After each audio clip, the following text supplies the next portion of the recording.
Good evening, everyone. I'm Steinberg. I'm your mayor. Welcome to another edition of our Facebook Live.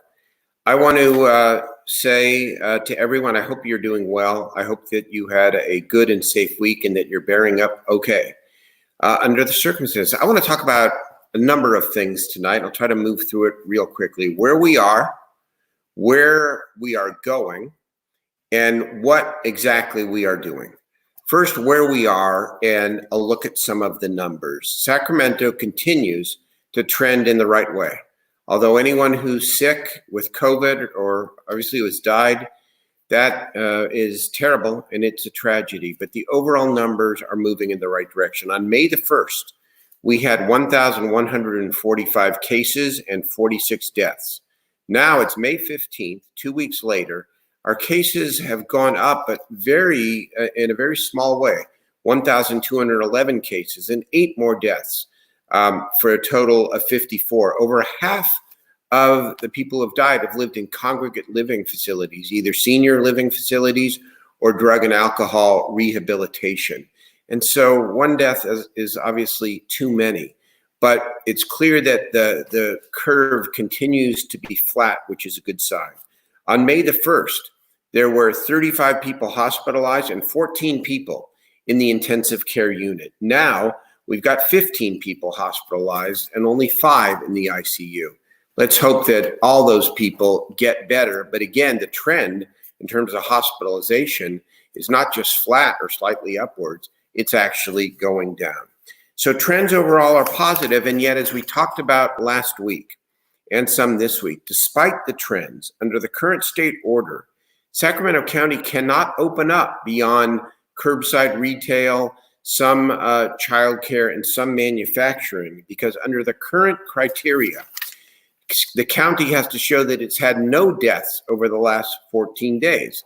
And as I explained last week, I think the reasoning behind that is that the state wanted to start with this more expansive opening with smaller counties to see whether or not there is a spike. And if there isn't a spike, then they would move on to the larger counties like Sacramento. And so it's only been a week or so since some of the smaller counties got the permission to expand and open up more broadly. And so it's a little too early to tell, but the early trends show that there has not been significant spikes in those counties. And so as we stand today on a Friday, no large counties can meet the criteria of no deaths over the last 14 days. But I know that there are active discussions going on between our county and the state of California regarding the possibility of changing these criteria to allow us to open up more.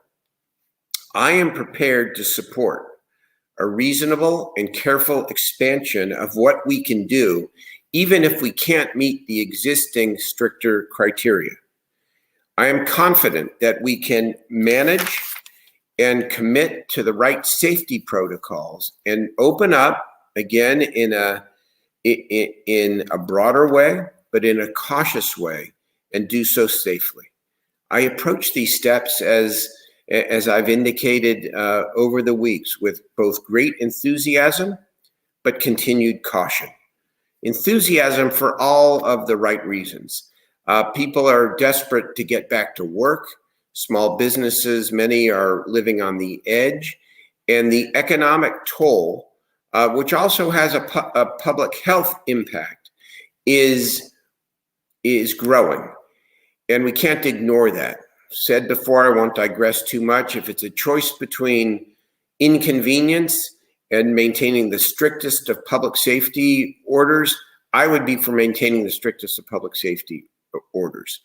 But when you compare the plight of unemployed people, people who have been furloughed, small businesses that are about to lose their life's work and their dreams, and that real economic toll, it becomes a tougher balance, and both at the state level and at the county level, and with, of course, plenty of city input, we are trying to address that balance. So I'd be enthusiastic about an order that allowed us to expand more aggressively, but I would also be cautious because we still have to do it right.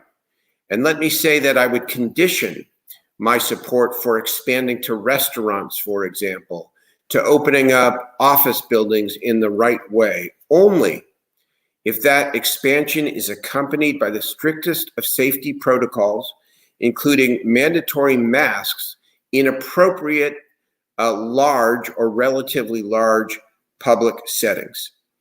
Fortunately, as we think about these next steps, we do have some important guidance.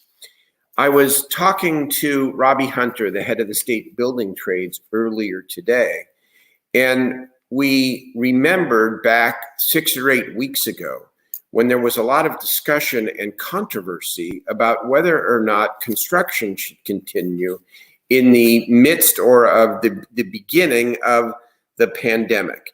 And so the building trades and the construction industry in total, including the contractor community, convinced our public health officials in Sacramento County that they should be able to continue, and they have. And it's interesting because from the very, very beginning, they made it clear what the expectations were to their workers around what has to be done in order to build, but build safely. And some of the notices that they gave to their construction trades community, the contractors and the workers themselves, really set the expectation. There was one thing I read where they put out and they said, workers must know that they can't come to work without steel-toed shoes and a hard hat.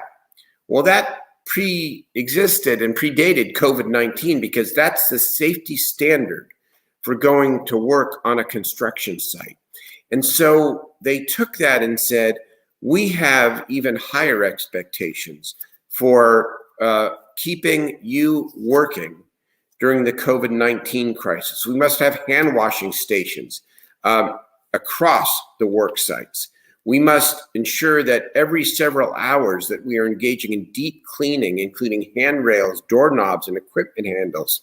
They prohibited zero tolerance group gatherings at break rooms or congregating for lunch. They encouraged people, in fact, to bring their own lunches so that people would not be congregated around any food truck or any place else where they can get food.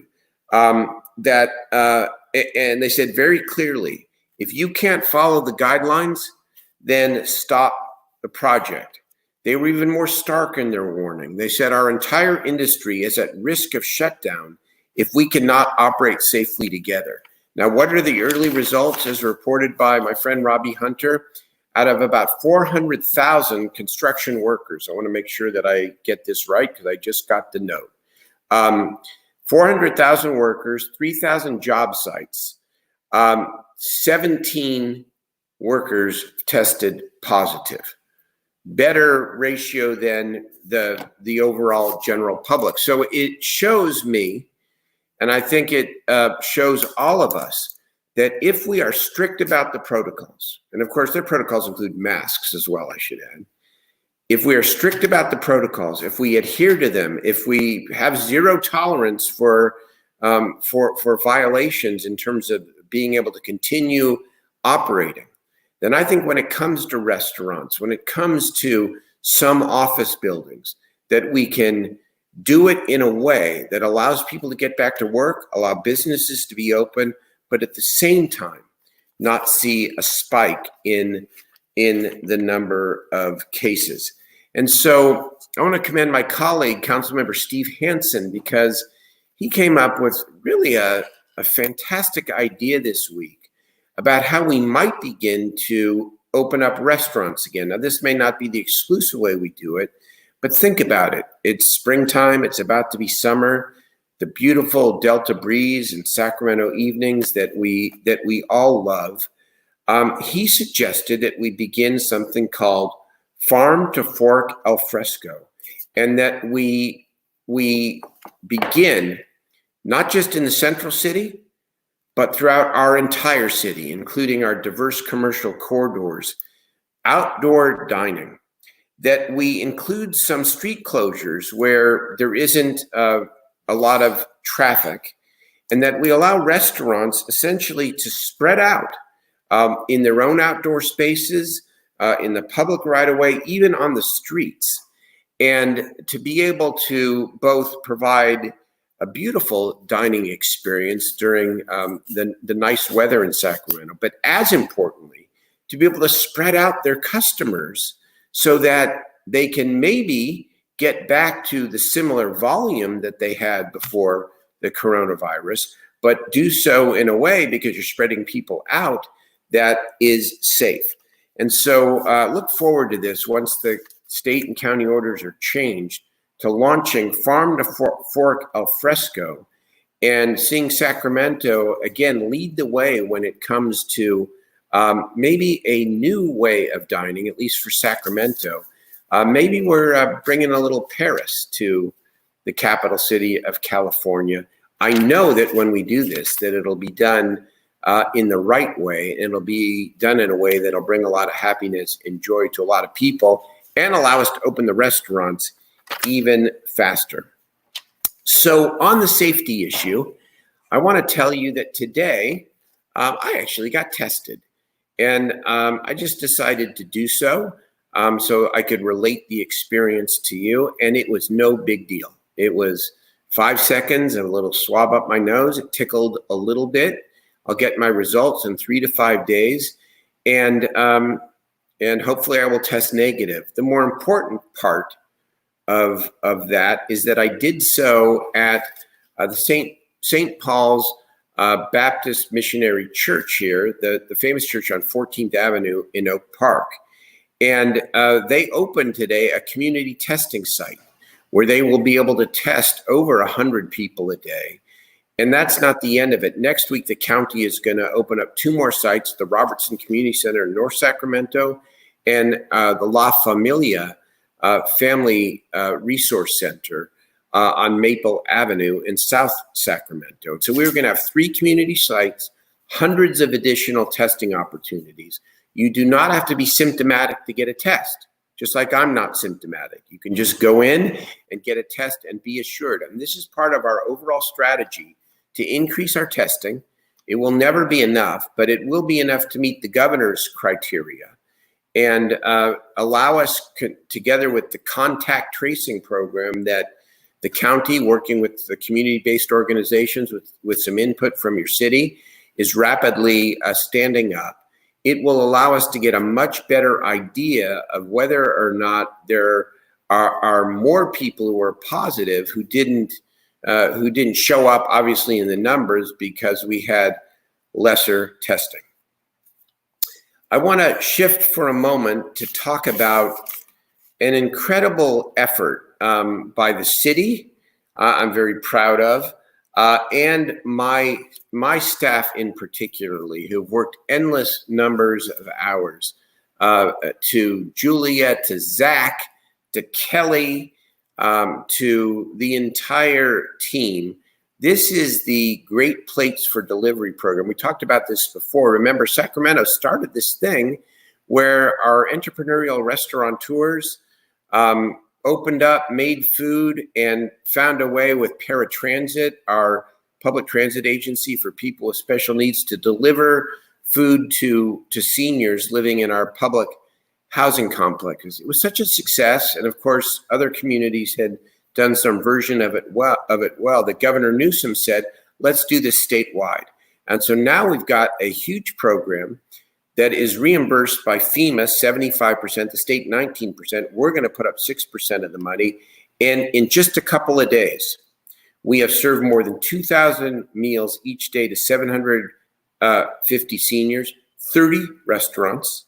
A small army of volunteers have been helping, again, including my team. And this is the way it works. The runners, the volunteers who bring the meals to the door from the paratransit van, stay outside because they don't want to endanger the seniors. But they at least make eye contact and are able to smile and have some conversation with the senior. And so this becomes a combination of not only meal delivery, but a wellness check for a senior who may not have seen anybody in days or even weeks. One of my assistants, Sienna, volunteered all day today, and here's what she had to say. It really hit me. She said they are really appreciative because they are really fearful of going out, and this gives them so much comfort. Sienna said, I got a lot of God bless yous. And so it's a great thing, keeps the restaurants going. We're going to try to grow this so we can include more restaurants. We're trying to recruit, if you will, more seniors because there's more need, and a lot of volunteer opportunities. You can go on my website and if you want to volunteer, I know I will be out there tomorrow for several hours delivering in my, probably in my shorts and with my hat backwards, incognito, but I'm really looking forward to it. So I move on to where we are on the homeless issue in Sacramento. And I suppose it's good news and bad news. The tough news here, bad news if you will, is that we are getting reports in the River District and downtown especially that the problem has grown worse. And I'm very sorry about that. I think it's for some reasons out of our control. One of the issues is that because of the jail, the overcrowded jail, at the beginning of the COVID crisis, the Judicial Council, the Chief Justice, the County Sheriff, our local court authorities said wisely that we've got to reduce the size of the jail. And so that resulted in some orders which are allowing some people who do not have a place to live necessarily to be released early. They haven't been necessarily convicted of crimes, but to be released early. So we're hearing a lot about this. And we are doing our very best to address it. I know I look forward to going out with my friend and colleague, Vice Mayor Jeff Harris, out into the River District next week to take a look at this and see what we can do to make this situation better. On the other hand, we are making demonstrable progress when it comes to the Project Room Key initiative. This is allowing us to get more people indoors faster than we ever have before. So as of today, May 15th, and remember this project now is about 3 weeks old, the county, and again in partnership with the city, has leased 3 motels, 420 rooms. We have 59 trailers at Cal Expo. They were originally only for homeless people who tested positive for COVID-19. Excuse me, very few have. And so 41 of those trailers will be repurposed for homeless people who are not positive, but who meet the criteria of being older or medically fragile. On the motel side, with the 3 motels, we have brought in 371 households and 450 individuals. So that's a total of 459 people inside. And we're really just in the middle of this. Remember, we have 990 rooms that we have the opportunity and the resources to utilize. And so I expect these numbers to grow. And of course, at the same time, we are focused on what we call rapid rehousing and developing the strategies with the county so that we assure that none of the people we bring inside to these motels or trailers are turned back out once the COVID crisis ends. It's actually, we talked about this before.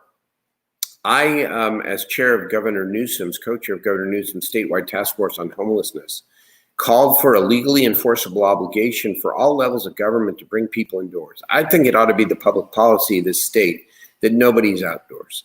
And yet the way that it works with the multiplicity of jurisdictions and funding streams and programs, everything we do is well-intentioned. Some of it is effective, but it's all optional and voluntary, and we want to change that. And in some ways, this Project Room Key is a real-time test of whether an enforceable mandate to bring people indoors could actually work.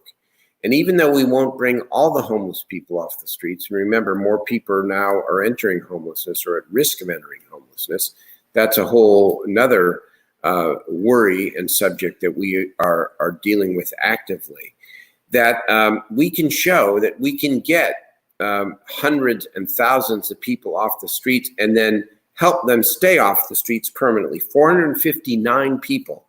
That isn't a bad start.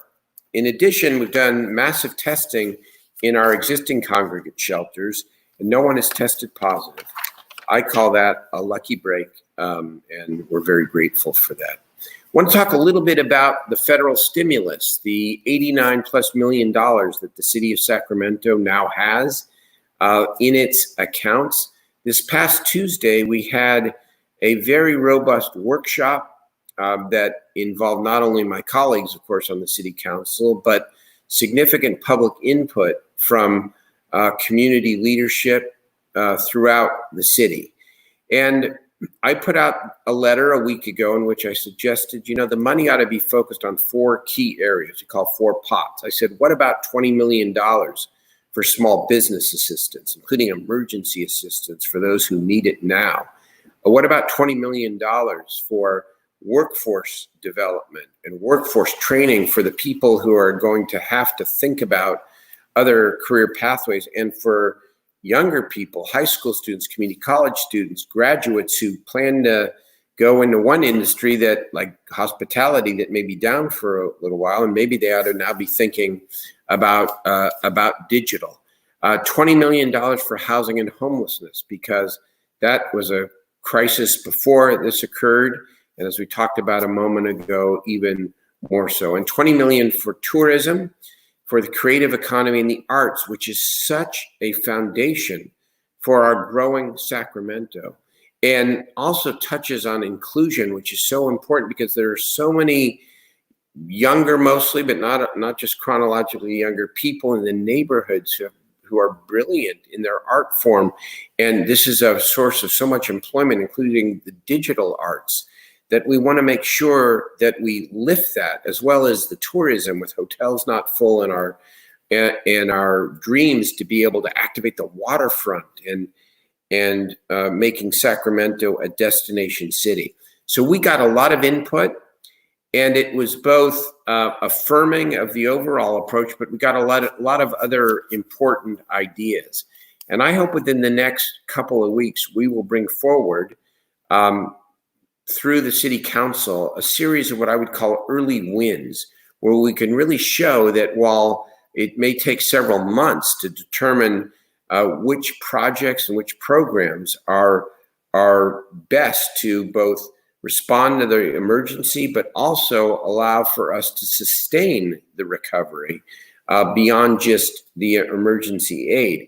But there's a lot we can do in the short term.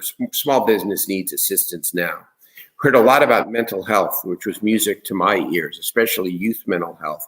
We have got to get the word out to young people that they are not alone, and they can access help, public education, a public campaign, and then more resources for those existing warm lines and other emergency resources that are there for people in trouble. We're hearing about the increase in domestic violence, and we must address domestic violence. And then summer is coming, and we need to work with all of our school districts to provide as much youth enrichment focused on academic enrichment as we can, especially for the students who are most disadvantaged and have fallen behind, because they cannot go 6 months or 7 months between having been to school and hopefully coming back in September without having any intensive enrichment beyond the well-intentioned digital learning that is going on throughout our city. And the food banks need more money. The senior program is wonderful, but there's nothing more cost effective than simply providing the food banks with more money so that they can feed more people and more families. And then, of course, emergency housing and homelessness. So over the next couple of weeks, I hope we're going to suggest some early wins, get some of that money out the door, while we work with great urgency to spend $89 million to respond to the emergency, the moment, but at the same time, invest these resources in ways that are related to COVID-19, but help us recreate the momentum we had before COVID-19 on the economic front, and help ensure that people who are dislocated as a result of this epidemic from what they were doing now can have new opportunities and new pathways to get reemployed and get their life going again. Finally, I want to end tonight in memory of two great Sacramentans who we lost this week. One is David Freeman. David was the general manager of the Sacramento Municipal Utilities District when I was a young council member. David Freeman from Tennessee wore the cowboy hat and talked with a drawl, was a brilliant man who was ahead of his time. He was talking about and insisting that we address climate change and invest in renewable energy before most anyone else. He was 94 years old, and he contributed a lot to Sacramento, and I just wanted to recognize him tonight and our condolences to his family. And finally, Mike Ziegler, who did not live in the city of Sacramento. He was a county resident, but one of our great business and philanthropic leaders in our entire region.